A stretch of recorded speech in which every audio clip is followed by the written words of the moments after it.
We'll look back at what America used to be, what it has become, and hopefully what we can do to return it to we the people with Morgan Brittany on this episode of United Patriots Uprising with Gary Benford. I'm your host, Gary Benford. Thanks for joining us. This podcast is available at radioinfluence.com or wherever you get your favorite podcast. Hope you'll subscribe to it, leave a rating and a review. And I am happy to report you can see me, which means we have gone video. So you can find the video at radioinfluence.com, YouTube, Rumble, and Conservative Television of America. What a career. She started out at age 5 under her birth name, Suzanne Capito, child star. As an adult, actress, model, dancer, did it all. Morgan Brittany, and perhaps best known for her role as Catherine Wentworth on the iconic TV series Dallas. And let me tell you something. Women today still don't forgive her for trying to kill Patrick Duffy, Bobby Ewing, on the show not only once, not only twice, but 3 times. They still haven't forgotten. You know, she was a guest on my first live show when I started this in 2020. It was a 2-hour live show. She was one of several guests. And when I went to podcast format, it was 2 hours. She was one of several guests, and I am elated and honored to have her on now that I have gone to video format as the guest. Actress, political commentator, and the co-owner of the website, Politichicks. I am elated to bring to the show somebody I'm glad to call my friend, Morgan Brittany. How are you, Morgan? I am doing fine. Really, really good. Every time a new year comes in, I go, I'm still here. Hey, same here with me. We both had birthdays in December, so yeah. We're still here. Praise God for that. And there's been an addition to the family. Your daughter, Katie, back in November of 2021, had a child, Oakley. She did. So yes. You're playing, not only are you playing grandmother, but as you told me, you are upping your game because you are terrified and want your granddaughter to be raised in the same freedom that you were raised in and that you grew up in, and that both you and I know in this country, and we've lost it. Yeah, we if we haven't lost it completely, we're losing it at a rapid pace. Thank goodness we have people like you out there talking and speaking loudly and having the courage to say what we need to have said. And I look at it more and more because Anne-Marie Morel and I do Politichicks, but we got shut down so often by Facebook, by Twitter. Everything we would say, if we had a different opinion, we would get censored or we would get, tagged for misinformation. I'm seeing our freedoms, especially our freedom of speech, going away. We're not allowed to speak anymore. I'm looking at the rioting, the protesting in the streets where people are standing up for terrorists, Hamas terrorists. When we have, I'm looking at the universities because my daughter went to school out here in California. I could see it years ago that it was happening in her school, but I didn't realize how bad it was and how just immersive they got to indoctrinate our children and turn them into little robots that don't know anything other than what they've been taught. It is a very scary situation. I see it. I've been talking about it for years. When I ended, kind of retired, I retired out of show business because it was just turning into something I didn't recognize. Having spent 50 years in the business, I saw it deteriorate. It began in the 1960s, but it didn't get really bad until, the 90s, the 2000s. And I said, I'm going to have to walk away from a lot of this because I couldn't do it. I had a great career. I loved what I did. I worked with the most amazing people. Hollywood was not the place it is today. And I look at our entire world, Gary, and I think the world is turned upside down. What's right is wrong. What's wrong is right. You're not allowed to speak if you believe a certain thing. Religion is just being demonized everywhere you look. It's become like a show I did in the 60s, The Twilight Zone. Yeah, there you go. And you did 3 of them, right? 3 Twilight Zones? I did. And right. Back then, those stories were thought of as science fiction. You look at those stories today, and there was one, I think, with Burgess Meredith that I saw recently, that it's happening. It's literally happening where you can't speak. He was brought in front of a tribunal. I can't remember the title of it, but people know it.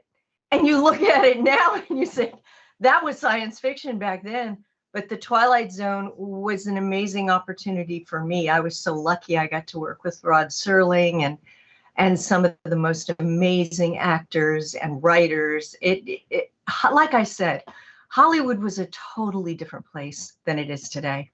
That's what I want to talk about. I want to go through the 3 sections of your illustrious career and tell us, what was America like? So you started out as, under your birth name, Suzanne Capito. You were a child star, 5 years old in the 50s. And you were like on all the shows. You were on Twilight Zone, See Home with Lloyd Bridges. You were on all these shows. Right. What was it like during that time period as a child? You did The Birds with Alfred Hitchcock. I'm going to make you tell that Hitchcock story. But what was it like, Yours, Mine, and Ours with Henry Fonda and Lucille Ball? You danced with Gene Kelly. You were in a movie with Tony Curtis. You did Bob Hope specials.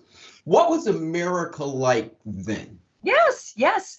I worked a lot of time at MGM Studios. I went to school on the MGM lot where Mickey Rooney, Elizabeth Taylor, Judy Garland, they all went to school in the same little schoolhouse I did. And I remember the love of country, the absolute patriotism that came out. In fact, I did a show called it was a Bob Hope special. And it was all about Eddie Foy. I don't know whether your audience. And the Little Foys, yeah, I know. And Eddie Foy was a big vaudeville star, along with Bob Hope back in the 1920s. And he had a family of 7 kids. And it was called Eddie Foy and the 7 Little Foys. And I remember working on that show. And Mickey Rooney was on it. And he played George M. Cohan. And we had dance numbers and routines, flag waving. I'm a Yankee Doodle Dandy. Patriotic songs, singing Over There, singing You're a Grand Old Flag. This was for television in the 60s. And there was a love of that. And they wanted good values. You worked on a show like the Andy Griffith Show, for instance. Andy Griffith Show made it a point to tell a story. And at the end of that 30-minute story, you learned something about life. You learned something about relationships. You learned something about being goodness. There was always a message in these shows. I went from Rawhide to Gunsmoke to Branded with Chuck Connors. Every one of those shows had a storyline that touched your heart or made you think. Your life at home in the 50s or 60s may not have been as great. You may be struggling, but you could watch a show and you could think, there's hope. That made me feel really good. Whether it was a comedy like My 3 Sons, there was always a message.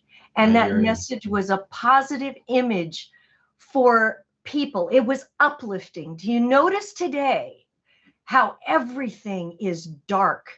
Everything is brutal. It's violent. It's hatred. It's against people, against each other. When did it start When did you start to notice? Did it start towards the end of your childhood or before you became Morgan Brittany, your child actress, or did you see it back then and then it kind of perpetuated itself as you became an adult? You know, it really didn't start until the 60s and the Vietnam War. Mm-hmm. I was in high school at the time, and at that point, I had done Yours, Mine, and Ours with Lucy. And I remember the studios when Lucy, she owned Desilu, and she was selling her studio to Gulf and Western. And Gulf and Western did not want to make Yours, Mine, and Ours. They said, nobody wants to see that. Too much of a family value thing. Too much of a family. And they said, no. They want to see, they want to see French Connection, or not French Connection, that wasn't out yet, but movies like that. You know what I mean? Mm-hmm. In the 60s. And so Lucy fought for it. And she said, no, I want to do this film. We're going to make a family film and we're going to make something good. And so they, of course, Lucy was Lucy, so they let her do it. After Yours, Mine, and Ours, it was a big success. But my career at that point, I was 16, and I was no longer a cute little child, and I was not yet an 18-year-old able to do adult roles. So my career shut down, and I was let go by the agents, and they said, have a nice life. You're a kid actor.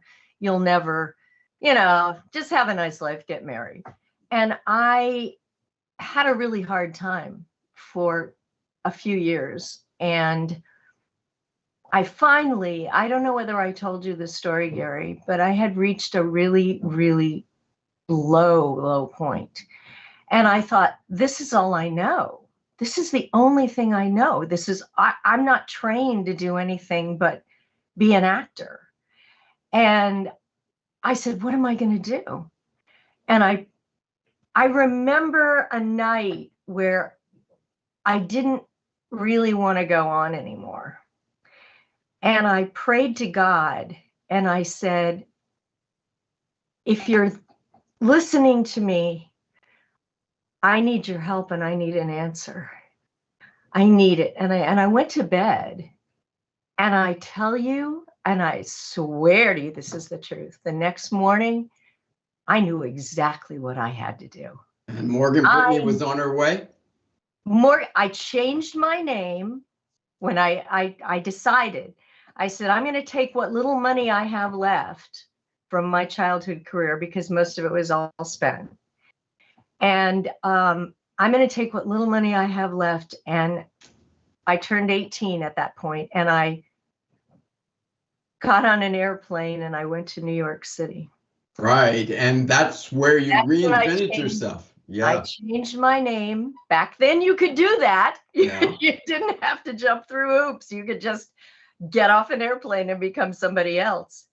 And I struggled, and I went through, that's all in my essays that I write about, the absolute, thank goodness there was no internet back then, because I bluffed my way into New York City, and I was determined to make it. But I'm telling you that if anybody ever wants to know, you ask for help, you will get it.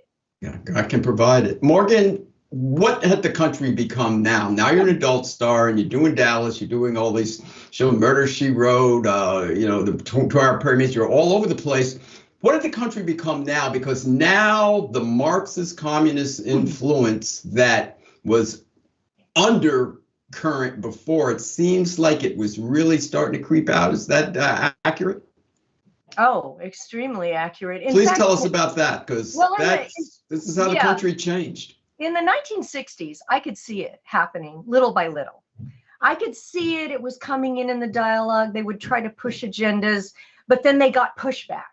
The audience didn't want to see it. The audience didn't want to talk about it. And the producers, they were mostly becoming liberal, and they wanted They wanted to slowly but surely change everyone's idea of what America was. And they started back then.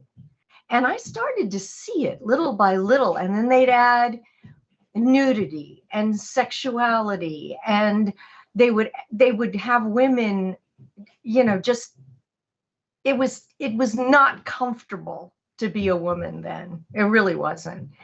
And I could see in the 60s, the 70s, they were eating away at our moral values, at our culture. If somehow they were trying to change it all, that Marxist influence was coming in, but they kept getting pushback. If you remember, the 70s, they tried very, very hard to get people to go back to the theaters because nobody was going to the movies they were offering. And the studios sold off their back lots. They sold off their whole departments because they were going broke. They decided to pull away from their propaganda of trying to get people to change. And you saw shows like The Brady Bunch. You saw Touched by an Angel. You saw Leave It. What was Michael Landon's show? A Little House on the Prairie. Little House on the Prairie. And that came back. Everybody loved it. But then it exploded. Then it went the wrong way. What happened? They don't give up, Gary. You got to remember that. They don't give up. They may take 2 steps back. They may hide in a corner until you shine the light on them again. So I hear you. Where do we stand now? Because you became a political commentator, you politics, you've been getting the word out, you've been doing the best you can to tell people what is going on to our country. Where do we stand now, and how do we get out of this mess? Well, where we stand now is, unfortunately, Hollywood doesn't care anymore. The liberal media doesn't care anymore. Most of the journalists don't care anymore. They're on the same page as all these people that want to change everything. It's infiltrated everything. It's infiltrated the news media, the print media, Hollywood, Broadway, books, everything. Magazines. Look at magazines. Girls that used to read Glamour magazine, totally different from what I grew up with. Totally different. But they own it. And let me tell you something. They used to be afraid to tell you. They would always lie to you. Oh, no. It's, you weren't right for that part because we just wanted to go another way. Now it's, we don't like your politics. You're a conservative. We're not hiring you. We're not inviting you to parties. I talked to David Mamet one day, who's a brilliant writer. I know who he is. Mamet is a liberal, okay? He was basically a liberal, but not crazy. He saw what they did, and he turned conservative. And David Mamet, suddenly the doors are shut. No more parties, no more invitations. You are dead to them. If you think like we do, Gary, you know what? We're dead to them. So what happens is we need to have the strength. Everybody needs to speak. They cannot be afraid. And I know it's so scary because you can be canceled. You can lose your job. Everybody. I mean, I remember Sean Hannity said to me the first night I went on the Great American Panel on Fox. He looked at me right before airtime and he said, "You realize you'll never work again." And I said, "You know something, Sean? This means more to me. I don't care. This means more to me. We have to speak up." John Voight, same thing. John speaks up. But they demonize us and they try, but we just have to stand up. We have to speak because it is very, very, very dangerous. I think more people are waking up to the fact now because there's beginning to be pushback.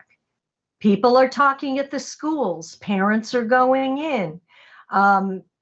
They're recognizing what the future generation is going to be. They don't want their children, just like I don't want my granddaughter to be indoctrinated. and turned into one of these little robots. No.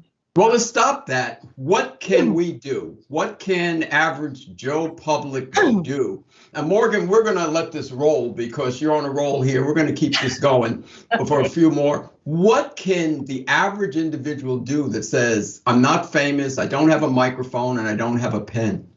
What can we do to try and get this country back to we the people? Because it's no longer, see, we've got so many fights now. Before, it used to be Republican versus Democrat. Mm-hmm. Then it was conservative versus Constitution versus communism. Now we have to deal with globalists, the globalist initiative, versus America First, which is, Donald Trump's big thing about we've got to keep our country that was birthed by Judeo-Christian values to be blessed by God. We can't become part of the one world order. So what can people do?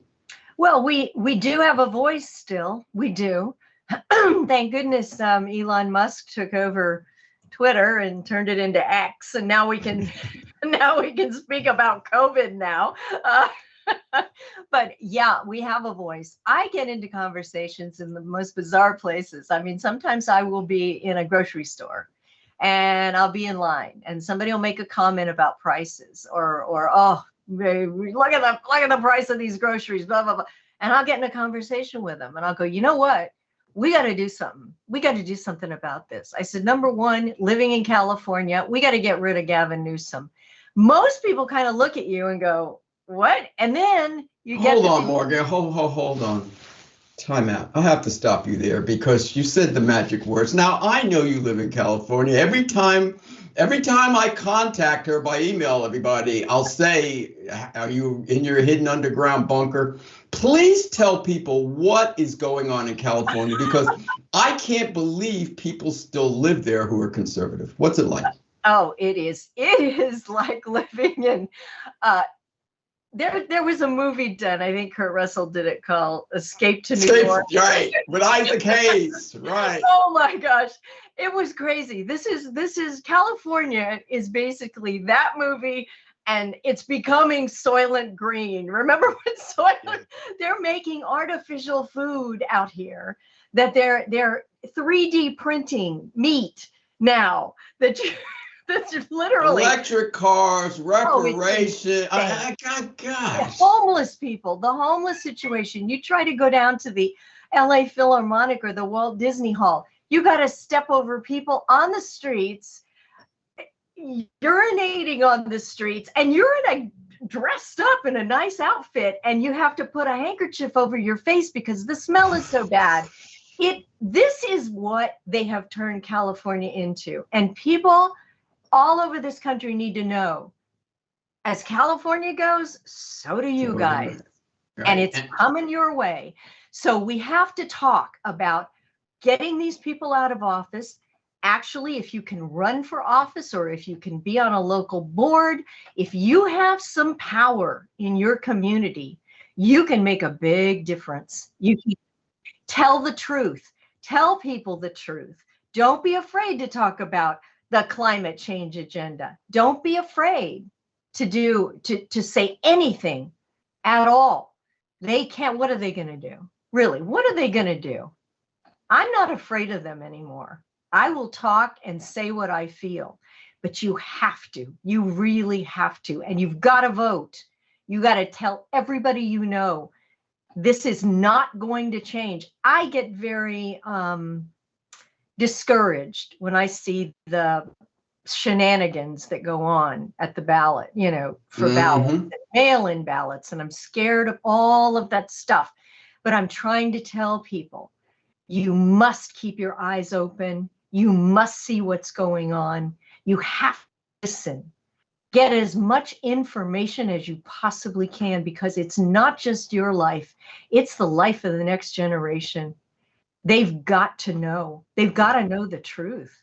Right. And as you said, because you don't want your granddaughter to grow up, because she'll look back and say, and she'll look at her mother and she'll look back at you and she'll say, you could have stopped this. So I understand. And that's why I do what I do for God, family, country.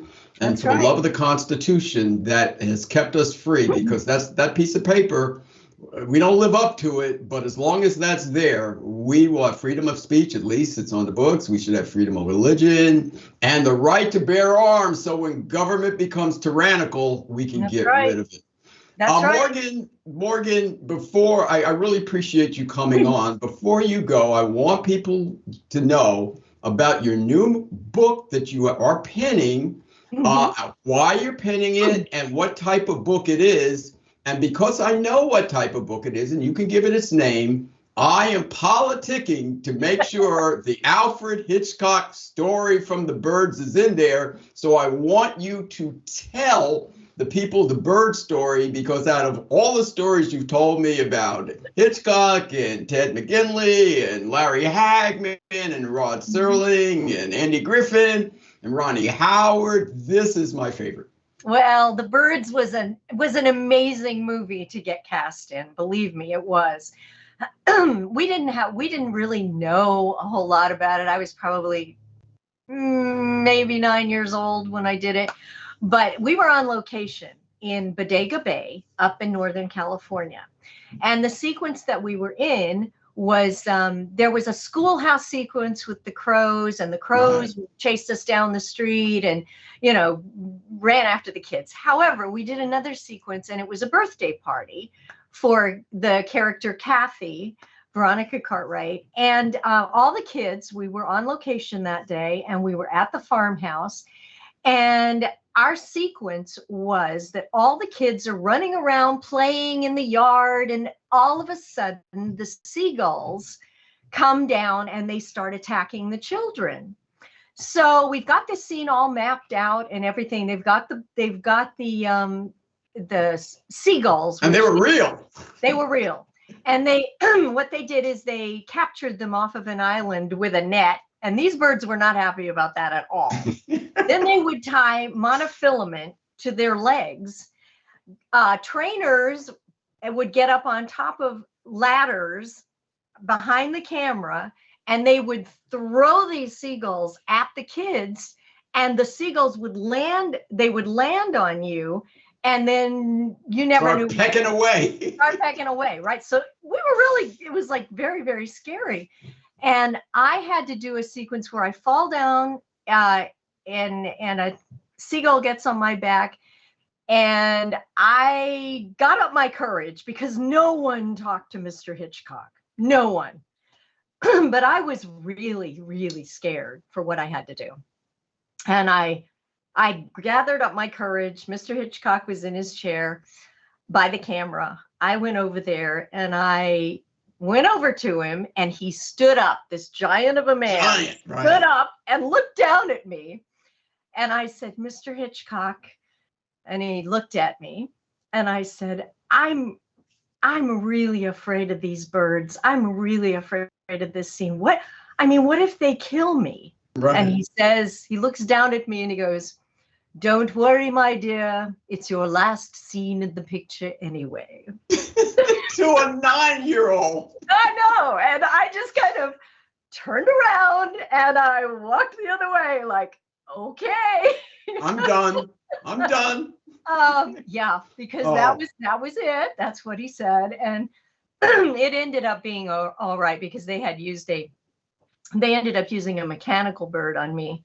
And I had to flip a switch, and it looked like it was getting. Right, I have you sent me that picture. It really looks real. Yeah. Now, is that the type of things that you're going to put in your book and tell people why you're writing a book, what the name of it is, and why you're not writing just your average book, that this is a book of memoirs and thoughts? Yeah, I was approached by a couple of publishers, and they said, oh, write your life story. But it's like, nah, I don't know. I don't really want to write the whole life story, because that is a lot of exposition. It's a lot of history. It's a lot of family. It's a lot of that. That's really not where I wanted to go. So I decided I'd write a book of essays called Sound Bites from a Hollywood Life. And what I'm going to do is I'm working on stories where I start out in the early days, and I pick the best anecdotes and I make them into small essays, 3-4 4 pages long. And I talk about the good times, the bad times, what the actors were like that I worked with, how I dealt with being a child actor, that kind of thing. Some of the stories are so funny, very funny. Some of them are very, very, touching. And then others are, kind of sad in a way, like what they do to you and how they abuse you in Hollywood, especially children, how they're abused and they're just treated. And then you can be a very successful child actor for many, many years and then just tossed the minute you get to be a teen. And not to mention any names, the next thing you're seeing people, former child stars, robbing banks. Yeah, and sad. it's very unfortunate, and there's stories in there that just, I mean, they're hard. They're really hard, because when you're 7 and 8 years old and you're getting rejected on a daily basis, and it's nothing. I mean, you basically think, well, what is it that I did? Why don't they like me? Why don't they want me? And you don't understand that it's, well, maybe that's not the character they want, or maybe that's not. No one explains that to you. You're just tossed, or you're cast in something and then they decide they don't want you and throw you out. You go, why? But I put those stories in there, and what I'm going to try to do is I'm going to try to give people, like, I've got a call sheet from the Birds. A call sheet is your daily work, like where you were, all the actors in the cast, what time they had to be there, all that kind of stuff. I think people will be interested in seeing that, behind the scenes pictures, just short little essays that were really important in my career, and things that most people don't know. Like, nobody knows that Henry Fonda and I, on Yours, Mine, and Ours, he taught me to needlepoint. That's interesting. Yeah. Henry Fonda Would sit with his glasses on his nose and he'd be needlepointing. Right. And Lucy one day brought everybody packages and stuff, and Henry sat with me and he taught me. And to this day, I still do needlepoint. And right. I loved Henry because he was such a gentleman, and he gave me some of the best advice I ever had, because I was at a turning point in my career, and I said, I don't know if I want to take rejection anymore. And he said, you know what? If you quit, you'll never know if you could have made it. I hear you. I'm looking forward to this book because what people may not know, we actually have talked more off camera on the phone for hours and talked about your life, my life, the stars I like, the people you like, and insights and stuff. So a lot of these stories I will be looking forward to reading. And Morgan, I really appreciate you coming on. I really appreciate that you're out there. You're still doing Dallas appearances. Sometimes they have Dallas things going on. And any chance you get, you said you will be out there political commentator, trying to save America for we the people. We definitely need you out there doing that. But before you leave, please tell people how to reach you and anything you'd like to promote. Well, like I said, I'm going to work on this book, see where it goes. I am available on Facebook. You can go to Morgan Brittany. I have a fan page there, but I've got other pages, and you just ask me to friend you and I can do that. I'm on X, and that's Morgan Brittany and the number 4, and you can talk to me on X. I don't do Instagram. I don't do a lot of that stuff. Still do Politichicks. And as hard a time as they give us, it's keep up the good fight, because that's what they want us to do, is quit. They do want us to quit, and we can't quit. I mean, sometimes I get so discouraged, but then again, I get that inner strength. I get that inner strength that's coming from the Lord above. And it says, don't give up on this. We have the best thing going, Gary. We've got it. This country I don't care what they say. It is the best thing, and it may be on its knees, But man, we got to get it back standing. We have to. I hear you. Morgan, I really appreciate you being my first video guest. And, we'll bring you back. I'm looking forward to seeing this book. And God bless you, your husband, former stuntman, Jack Gill, big time stuntman, and the kids. And congratulations on being a grandmother. So thank you. Once again, God bless you, your family. Thank you. Till the next time. Bye, Gary. Bye-bye. There you have it. Morgan Brittany. I want to thank my friend Morgan Brittany for coming back for the 4th, 5th, 6th, 7th time. I'm not even sure, I lost count. And telling us what Hollywood used to be like, what America used to be like, what it has become, not good, and what we need to do to get it back. Keep up the good fight, Morgan. We need more out there like you. This podcast is available at radioinfluence.com or wherever you get your favorite podcasts. Hope you subscribe to it, leave a rating and a review, and be sure to tell your friends about the show. This first video podcast you can find at radioinfluence.com, on YouTube, Rumble, and Conservative Television of America. There's an archive also to the podcast, to the audio part of the podcast, 150 high-profile guests who have been on the show previously. Just to name a few: Ben Carson, Christina Bobb, Kevin Sorbo, Carol Swain, Monica Crowley, Pastor Jack Hids, Judge Janine Pirro, Mike Lindell, Diamond and Silk, a great lineup of people. So hope you'll go there and check out some of the previous shows. So that's it for now. Hope you will join us again. And until the next time, God bless you, God bless your families, and God bless America.